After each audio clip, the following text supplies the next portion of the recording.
Bismillahirrahmanirrahim. Assalamualaikum warahmatullahi wabarakatuh. Alhamdulillahilladzi an'amana bi ni'matil iman wal islam wa nusalli wa nusallimu ala khairil anam Muhammad wa ala alihi wa sahbihi ajma'in. Amma ba'du.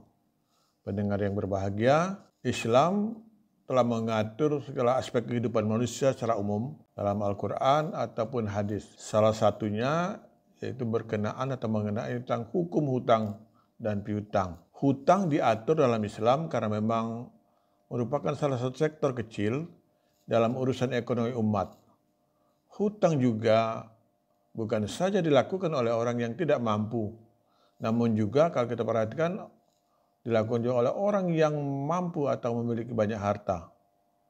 Oleh karena itu tentu banyak permasalahan atau konflik yang hadir dari soal hutang. Karena itu apapun yang bisa berdampak pada permasalahan sosial, Islam pasti akan mengatur. Setidaknya prinsip umum karena persoalan teknis bisa saja berubah. Pendengar yang berbahagia, hal yang perlu kita perhatikan jika harus berhutang yang menjadi tema kita atau menjadi tema pembahasan kita kali ini. Dan jika harus berhutang, maka kita harus memperhatikan hal-hal atau beberapa hal yang mesti kita laksanakan, mesti kita perhatikan. Hutang memang tidak dilarang dalam Islam, namun harus dipertimbangkan secara baik, secara matang. Sebagaimana kita lihat ada beberapa hal-hal yang dapat kita perhatikan. Pertama, tentang atau keadaan terpaksa.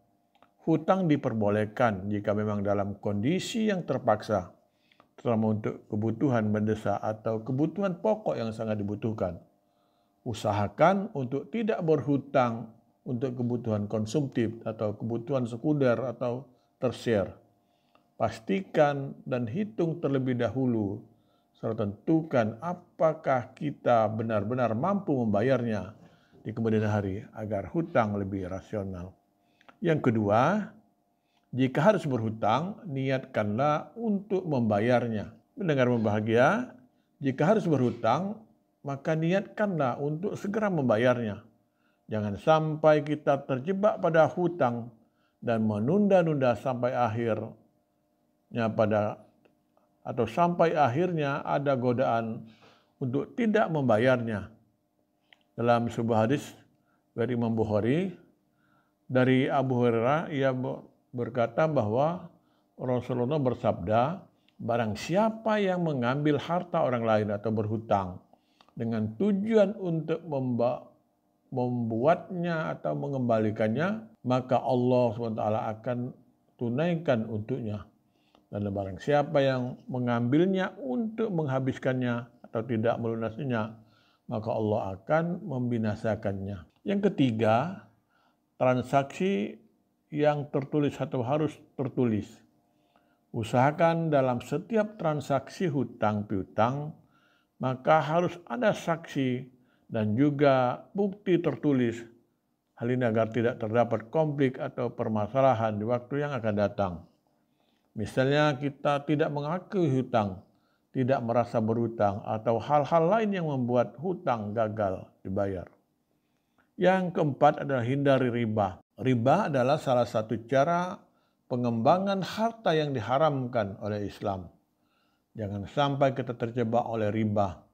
Riba adalah hal yang mencekik dan kita sebagai orang yang berhutang akan terlilit. Orang yang memberikan riba tentu saja berdosa.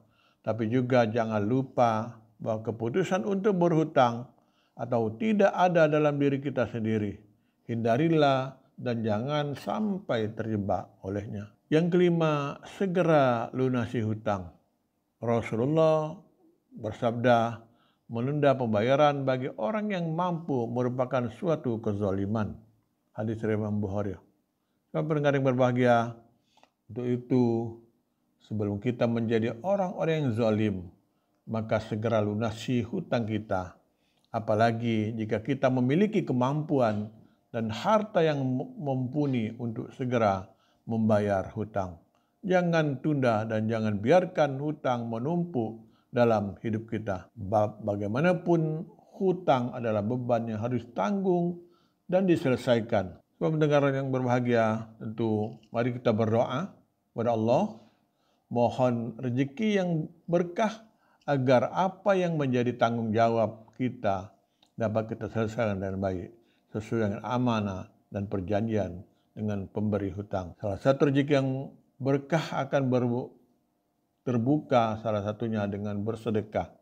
Insya Allah sedekah akan menjadi magnet rezeki kita di dunia dan bekal untuk kelak di akhirat. Sahabat pendengar yang berbahagia, ini saja yang dapat saya sampaikan pada kesempatan ini. Mudah-mudahan bermanfaat bagi kita semua. Nasrimunallah wa fatun qarib. Wassalamualaikum warahmatullahi wabarakatuh.